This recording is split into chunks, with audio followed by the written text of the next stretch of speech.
Hi guys, it's me, Professor D, and welcome back to my channel. On this video, I'm going to be covering the pituitary gland and the adrenal glands. If you haven't done so already, guys, go ahead and like and subscribe below. And make sure you press that red notification button so every time a new video is released, you'll be notified. So without any further ado, let's get started on the first question. The client's being admitted with acute adrenal insufficiency, also known as adrenal crisis. What medication should you be prepared to administer? A, sodium bicarb. B, pancuronium bromide. C, hydrocortisone sodium succinate. Or D, insulin 20 units and dextrose 20%. If you're new to my channel, guys, just press the pause button. Give yourself a chance to formulate your answer. Whenever you're ready, press play and we'll continue.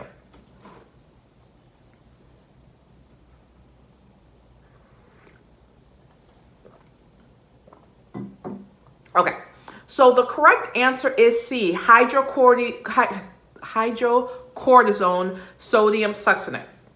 So before we get into that, let's go back to the question because I have to make sure that you guys understand even what Addison's crisis is. Addisonian crisis. So anyway, you know how you have your two kidneys, if you take your two hands, put them behind your back, exactly where your two palms touch, those are where your two kidneys are located. Right on top of your two kidneys are your adrenal glands. Your adrenal glands provide a very necessary life-maintaining function, right, of secreting salt, sex, and sugar. Salt, your mineral corticosteroids. Sex, your androgen hormones, and sugar, your glucocorticoids, right?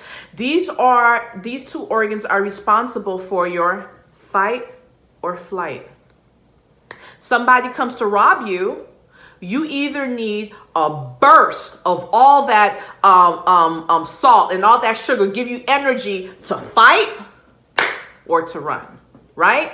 If you get really sick, you need those glucocorticoids. You need those mineral corticoids to help you fight the infection, to give you that energy. So these hormones sustain life. You cannot live without them, okay? So that's number one. Number two, not only does this patient have Addisonian, and remember I told you in Addison's, you need to add salt, add sex, add sugar, right? But this isn't just normal Addison's disease that the patient has.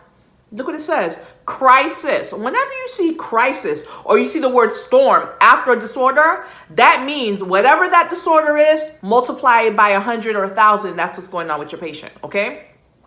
So this is what's happening with the patient right now. They have a severe deficiency of these steroids. What are you going to prepare to administer? You have A, your sodium bicarb, B, and well, I already went over the choices, and the correct answer is hydrocortisone. Why? That hydrocortisone will give that patient that boost that they need of what? The glucocorticoids. All right? And that's why we're choosing our hydrocortisone over the sodium bicarbonate. Okay? That patient is missing that steroid that they need badly, and so that's what we're going to expect you to do. We're going to replace it with the hydrocortisone sodium succinate. Hydrocortisone, your glucocorticoids, sodium, your mineral, right? 2 in 1. Can't beat that. All right, next question. Your client with adrenal cortical insufficiency has irregular pulse. What is your best first action? A, document the finding as the only action. B, assess the blood pressure in both arms. C, measure oxygen saturation. Or D, notify the physician. And I'll give you a moment to think of your answer.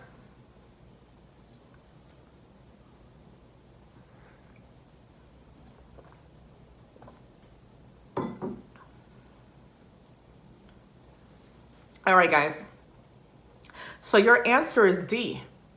And you guys know I'm not a fan of call the doctor. However, there are some situations where there's nothing else that you can do except for call the doctor. So before you ever choose that answer, call the doctor like you do in this situation, you got to look at your other choices and say to yourself, can I do any of these for my patient to keep them alive before I turn my back to call the doctor. And in this situation, no, you can't. So your only choice is to call the doctor. Why? Because you're going to need orders to get those replacement of those steroids to give to the patient that they're lacking, okay? So again, the patient's in adrenal crisis. That's what our adrenal cortical insufficiency is.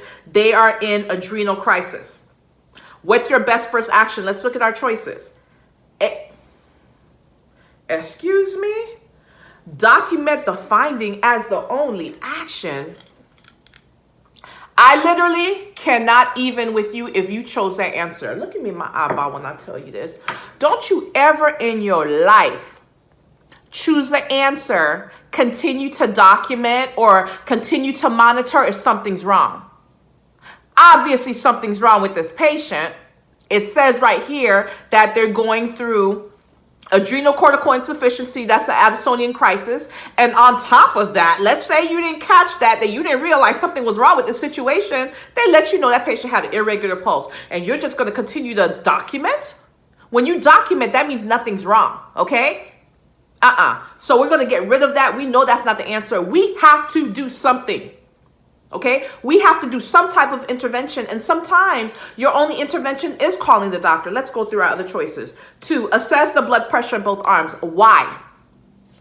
You taking that blood pressure, getting an answer, getting a result of the blood pressure. How's that going to change your intervention? You still got to call the doctor because you still need orders for a med, right? It has to make sense to you guys. And let me tell you why they put that in there. They put it in there to trick you because it's been drilled in your brain. Assess, assess, assess, ADPI. And it's true. But in this situation, they've given us enough of assessment. We have enough information to know that the patient's going through crisis, which is a medical emergency. We have enough information to know that the patient has irregular pulse. Why are we taking the blood pressure? What is that blood pressure going to tell us that's going to make us do anything differently for this patient? I'm sorry. I'm so upset with you guys. I got spittle all over the place. What's wrong with me? Okay. So we know that's the wrong answer. You're not going to do that. Before you choose an answer, you have to say to yourself, how is this going to make me change my course of action? All right. Choice 3, measure their oxygen saturation. We know that they're going through crisis, which is a medical emergency. This is life-threatening.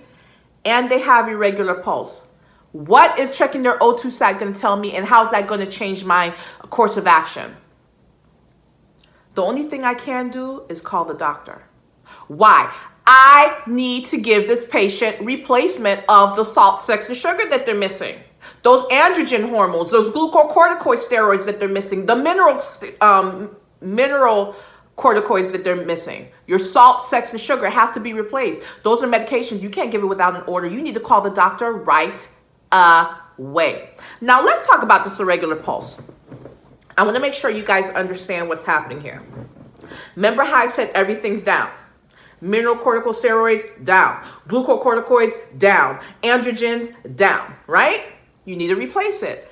But there's something you got to keep in mind. Don't forget, when it comes to the mineral corticoids, which are down, those are your what? Your salt, right? Remember the sodium potassium pump? When your salt is down, what's up? Potassium. When the potassium's too high, what does it act on irregularly? Muscle. Which muscle specifically? The heart muscle. Oh, yeah. So you better be calling the doctor for orders. This is something very serious. We do not, let me tell you, you see crisis, you see storm after any disease, that's a medical emergency, okay? We're not sitting on it. Next question. The client's taking exogenous cortisol in the form of prednisone daily for a temporary pulmonary inflammation. She tells you that she's upset about her moon-shaped face and fatty body. What's your best response? A, don't worry, this is only water retention, not true fat. B, increasing your exercise will help change the shape of your face. C, when you come off the drug, your body fat will change back to normal over time. Or D, obviously you're not following the dietary restrictions recommended to you. And I'll give you guys a moment to think of your answer.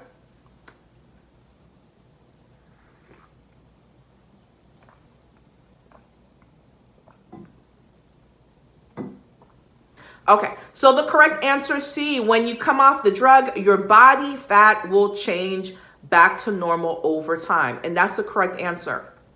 I want to take a step further because it says over time, but let me let you know, over time doesn't mean in a couple days. Over time, I'm talking about months or even possibly years. Because here's what's happening. This prednisone that they're taking, which is a type of steroid, it changes the fat distribution. All right. That's why patients who have been take steroids for a chronic condition they've been taking for a long time, they get what? The moon face, the buffalo hump, the truncal obesity, right? Those signs and symptoms of what? Cushing. Cushing is your opposite of our Addisons, where in Addisons, we didn't have enough salt, sex, and sugar. In Cushing's, we got what? Way too much. Okay, so that's what's happening here, because if you go back to the question, it says the client's taking an exogenous. That means an outside source. It's not something naturally that the body's producing. It's getting an outside source of the cortisol in the form of prednisone, which is a type of steroid. By the way, I've done videos on this, and I've have been very extensive in my teaching as far as steroids and prednisone's concerned. You guys know it was what increases your blood sugar. I'm not even going to get into that. So anyway, let's keep it moving. She tells you she's upset, okay, about her moon shape. So you're going to teach the patient that. First of all, do we ever stop steroids abruptly? We never discontinue them abruptly. Patients have to be tapered off. And you have to teach the patient, once they're finally tapered off of that steroid, it's going to take a while. I'm talking months to years. But eventually, the change in that distribution of the fat will go back to normal. But it does take some time. Now, let's look at our other choices, because I want you to understand why the wrong choices are wrong. You have A, don't worry. Stop right there. Do we ever tell patients don't worry? Is that therapeutic? Absolutely not. So the minute you saw don't worry, you knew that was not the correct answer. You should have got rid of that. 2, increasing your exercise will help change the shape of your face. It won't. It won't. It is the fat distribution that's happening. As long as that patient's taking that medication, it will cause that. Okay, so that's wrong. And then D, obviously, stop. Obviously, you say that to a patient, first of all, that's not therapeutic, and you're putting them on the defensive, and you're being antagonistic. Okay, so the only correct answer that could have been is choice C. Next question. Which statement made by the client after a bilateral adrenalectomy indicates a need for further clarification regarding medications? A, I will take my cortisol replacement with food. B, I will avoid aspirin or aspirin-containing products. C, if I have any kind of stress, I will increase my doses of cortisol. Or D, if I have nausea or vomiting, I will skip the medication until I am better. I am better.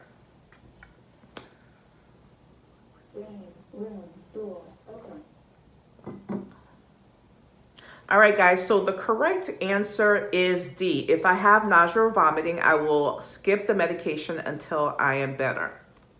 Why? This question's asking us for the wrong answer choice.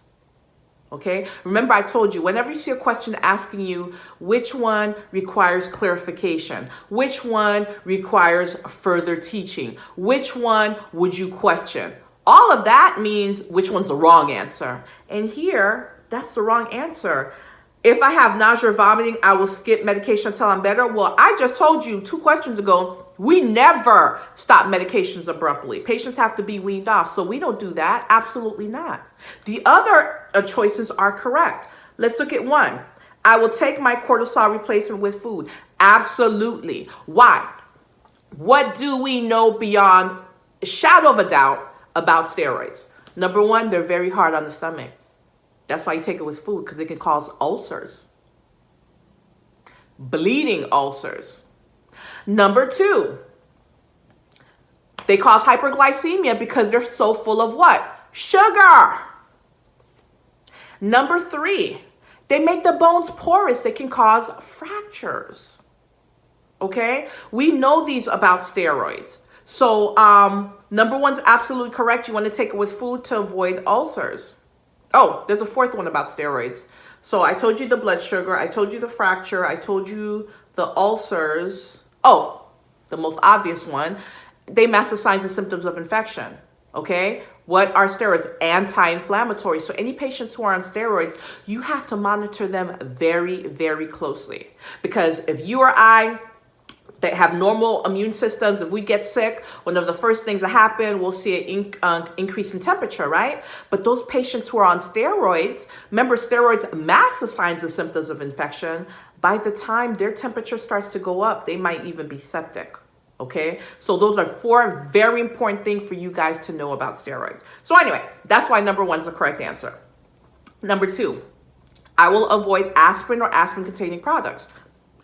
Absolutely. Why? Because I just told you that steroids are hard on the stomach and can cause ulcers. What kind of ulcers? Bleeding ulcers. So of course we're going to stay away from aspirin or aspirin-containing products. Then choice 3, if I have any kind of stress, I will increase my dose of cortisol. That, my friend, is an NCLEX question. Make sure you know it. Famous NCLEX question. Remember how about 2 questions ago, I told you that those adrenal glands help maintain life, right? Because it helps with fight, flight. Any stress on the body, I'm talking about physical stress, emotional stress, mental stress, being sick, having a cold, having a flu, that's a physical stress on the body. Guess what? They need more of those steroids when they're sick. So absolutely that's true. If I have any kind of stress, physical, emotional, mental, any kind of stress, I will increase my doses of cortisol. Let's go back to the question, guys. Look, the patient had a bilateral adrenalectomy. That means both of those adrenal glands that sit on top of the kidneys are gone. And I just told you that you need your adrenal glands to live. So guess what? If both of those have been removed, that patient has to get an exogenous, that means an outside source of those steroids for the rest of their life. They have to get that cortisol for the rest of their life or they will literally die. Okay? I can't believe I've only done a couple questions with you and I'm already past my halfway mark. So I guess I'm going to be making part 2 of this video and I did not plan to, but it is what it is. It's more important that you guys get this information. So that's very important, guys. Do not forget steroids. We never discontinue abruptly. Patient does have to take more during times of stress and you teach them that. They have to be weaned off. If they're having... if they had an adrenalectomy, both of those adrenal glands are gone, they will not be weaned off. They have to get those steroids for their rest of their life or they will die. All right, next question. What drug would you expect to administer to a client to prevent GI ulceration from hypercortisolism? A, Reglan, B, Biaxin, C, Prilosec, or D, vitamins and iron?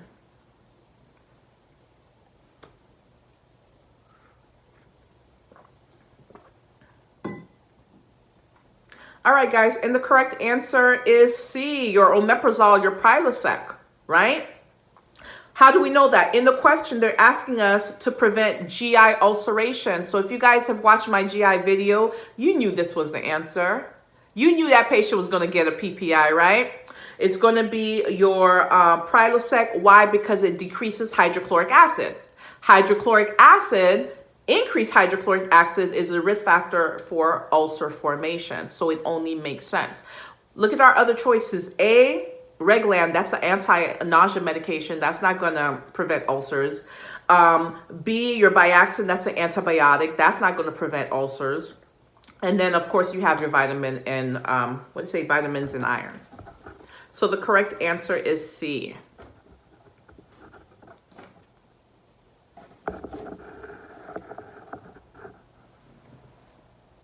Which serum electrolyte values alerts you to the possibility of hyperaldosteronism?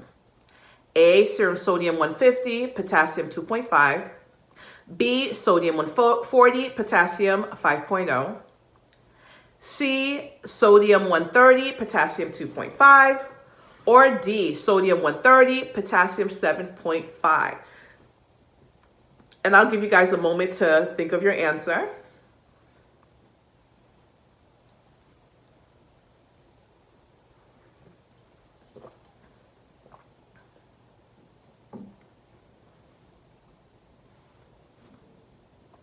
Okay, guys, and the correct answer is A, sodium 150, potassium 2.5. So aldosterone, it increases the sodium and decreases the potassium. Okay? That's exactly what it does. So that's why you would expect to see that sodium increase. What's our sodium range supposed to be? 135 to 145. Anything more than 145, you're at what? Hypernatremia. Potassium, what's your normal range for potassium? 3.5 to 5. Anything less than 3.5, you're at what? Hypokalemia. There it is right there. Sodium of 150, that's your hypernatremia. And then you have your potassium, 2.5. That's well below our 3.5, hypokalemia. The client with hyperaldosteronism is being treated with spironolactone therapy. What precautions should you teach this client? A, avoid salt substitutes. B, avoid adding salt to food. C, avoid excessive exposure to sunlight. D, avoid acetaminophen and acetaminophen containing products. And I'll give you a moment to think of your answer.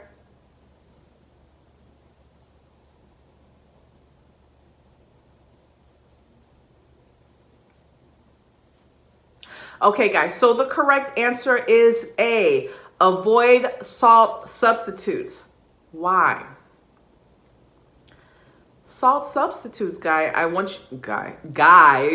salt substitutes have a hidden, I'm trying to figure out a way to say this to you without giving this to you. So I'm just going to tell you because I can't think of a way to tell you. So salt substitutes high in potassium, right? And we want to prevent that patient from going through hyperkalemia. And I know what you're saying. You're like, well, Professor D, you just told me that with this condition, the potassium would be low. But let's go back to the question. Yes, that patient has hyperaldosteronism. So yes, we expect the sodium to be high and the potassium to be low. Yes. But let's keep looking at the question. And they're being treated with spironolactone. That S in spironolactone stands for sparing, potassium sparing diuretic. That means this condition that this patient has that makes the sodium high and the potassium low, they're taking a diuretic that makes them hold on to potassium, right? So if that patient's holding on to potassium, do we want them to take or ingest something that has even more potassium? Absolutely not. Guys, I'm teaching you from the state of Florida where here, you get sentenced to death, right? How are you killed? With potassium, right? Potassium is going to stop your heart. Potassium has a very narrow therapeutic range. So we need to make sure that patient does not go into hyperkalemia. So that was your key. When you saw the spironolactone, you were expected, and that's where critical thinking comes in. You were expected to say to yourself, okay, well, I know with hyperaldosteronism, sodium is up and potassium is down. I know that. However, the patient's getting spironolactone and they're going to be holding on to potassium. And any patient that's taking spironolactone, we don't want them getting anything that has excess potassium in it, such as salt substitute that has all of this hidden potassium in it. Okay? And that's why it's your answer. And guys, let me tell you something. This is what NCLEX does to you. Okay? They want to see if you can think critically. Okay? So anyway, let's look at our wrong choices. You have B, avoid adding salt to food. Well, and here's the thing. You avoid salt to food, that's fine because their sodium is already high. But when you're prioritizing hypernatremia and hyperkalemia, which one is deadly? Which one is more deadly? Which one will kill you faster? Which one's worse? Hyperkalemia. Every day of the week. Okay? Let's look at choice C. Avoid excessive exposure to sunlight.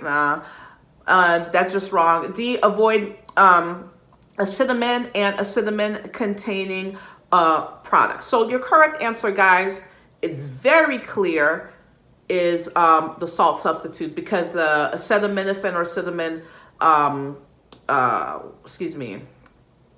containing products, that has no effect on that. What we care about is a salt substitute specifically because of potassium. That is our key in that question. Which assessment maneuver should you avoid performing with a client suspected of having you guys know my pronunciation's horrible, pheochromocytoma? A, having the client attempt to touch the chin to the chest. B, inflating the blood pressure cuff above 200. C, attempting to dorsiflex the feet. Or D, palpating the abdomen.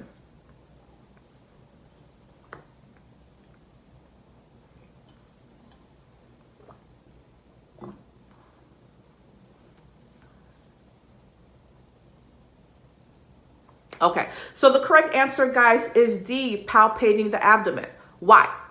Well, pheochromocytoma, this is a tumor that's found on the adrenal glands or in the abdomen, and it can get so big, right? So you don't want to palpate it. You palpate it, number one, you could cause those cancer cells to spread. Or number two, you can throw that patient in a hypertensive crisis because you're palpating, and now you could have caused the tumor that was compressing the adrenal glands to make the adrenal glands do what? Shoot out all these catecholamines, which will make your blood pressure go up. Throw the patient into a hypertensive crisis, right? Epinephrine, norepinephrine, all of that stuff, what's it going to do? It's going to make your blood pressure go up. Those mineral corticosteroids, it's going to make your blood pressure go up. The fight or flight, right? So you never, ever, ever palpate the abdomen. Which medication should you be prepared to administer to a client with syndrome of inappropriate antidiuretic hormone secretion? That's for SIADH. A, morphine. B, demeclocycline. C, dextrose 5% in water. Or D, TCA, tricyclic antidepressant.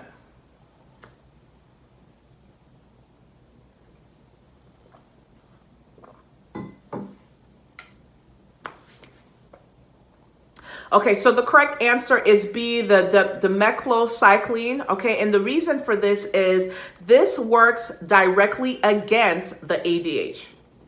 If that doesn't make any sense to you, let's go back to the question. Let me make sure you understand what this condition even is. So SIADH, your syndrome of inappropriate antidiuretic hormone, that's when the ADH is too high. So think about it. If you have anti-diuretic hormone, if you have a diuretic, it makes you urinate.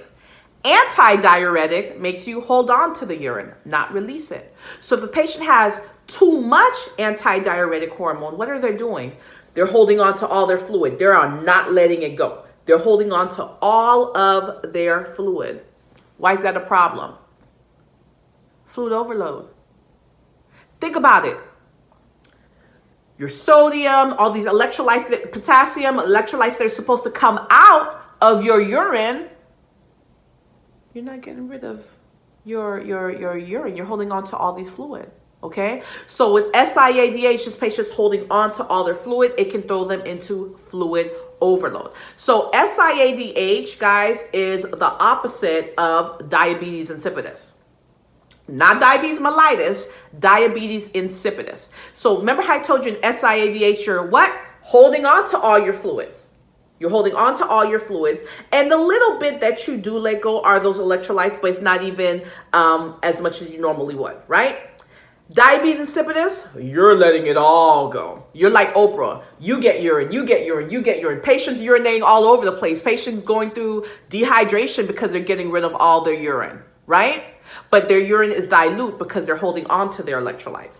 So I want to make sure you guys understand this before I go back to the second thing I was going to tell you. So you have SIADH and you have diabetes insipidus. SIADH, you're holding on to all your fluids, but your urine-specific gravity is high because of the solutes, right? In diabetes insipidus, You're letting go of all your urine, right? But your urine gravity, specific gravity, is low. The osmolality is low. So anyway, what we're talking about now is SIADH, which you're doing what? Holding on to all your urine. And the little bit of urine that you do let go is a specific gravity, high or low, if you're holding on to all your urine. The little bit that you do let go is high, okay? So the reason we're giving the patient the choice B is because it works against ADH. In SIADH, the ADH is too high. We want it to go down. And that's why we're giving them the demeclocycline. This tends to be very confusing to you students, and I'm trying to explain to you in like one question something that will take me an entire class to teach, but I'm going to be doing a part 2, so I promise there will be more information on this. And guys, I'm actually working on this project where, because I know I do questions with you guys, I have lots of students that have been asking me for lectures, and I'm going to working on a project where I'm going to start providing lectures as well. Now that's on the pipeline. It's not going to happen tomorrow, so don't send me messages about it, because I'm, like I said, I'm working on it and it takes time, but that is something that's coming down the pipeline. I'm past my mark, but I want to do one more question with you, and I promise you there's a part 2 coming. So if you're feeling nervous, you're feeling like you don't have the hang of it, that's okay. We're going to practice more questions, okay? So let's do this last one. The family of a client with SIADH asks you if the water restriction is a punishment for the client's uncooperative behavior. What is the best response? A, no. Limiting fluid intake decreases the risk of kidney failure. B, no. Limiting water intake prevents the client from losing too much fluid by vomiting. C, no. Limiting fluid intake keeps the client's blood from becoming more dilute and causing other complications. D, no. Limiting fluid decreases the client's sense of thirst and prevents him from drinking liquids that contain an excess of sodium. And I'll give you guys a moment to look through your choices and see what you think the correct answer is.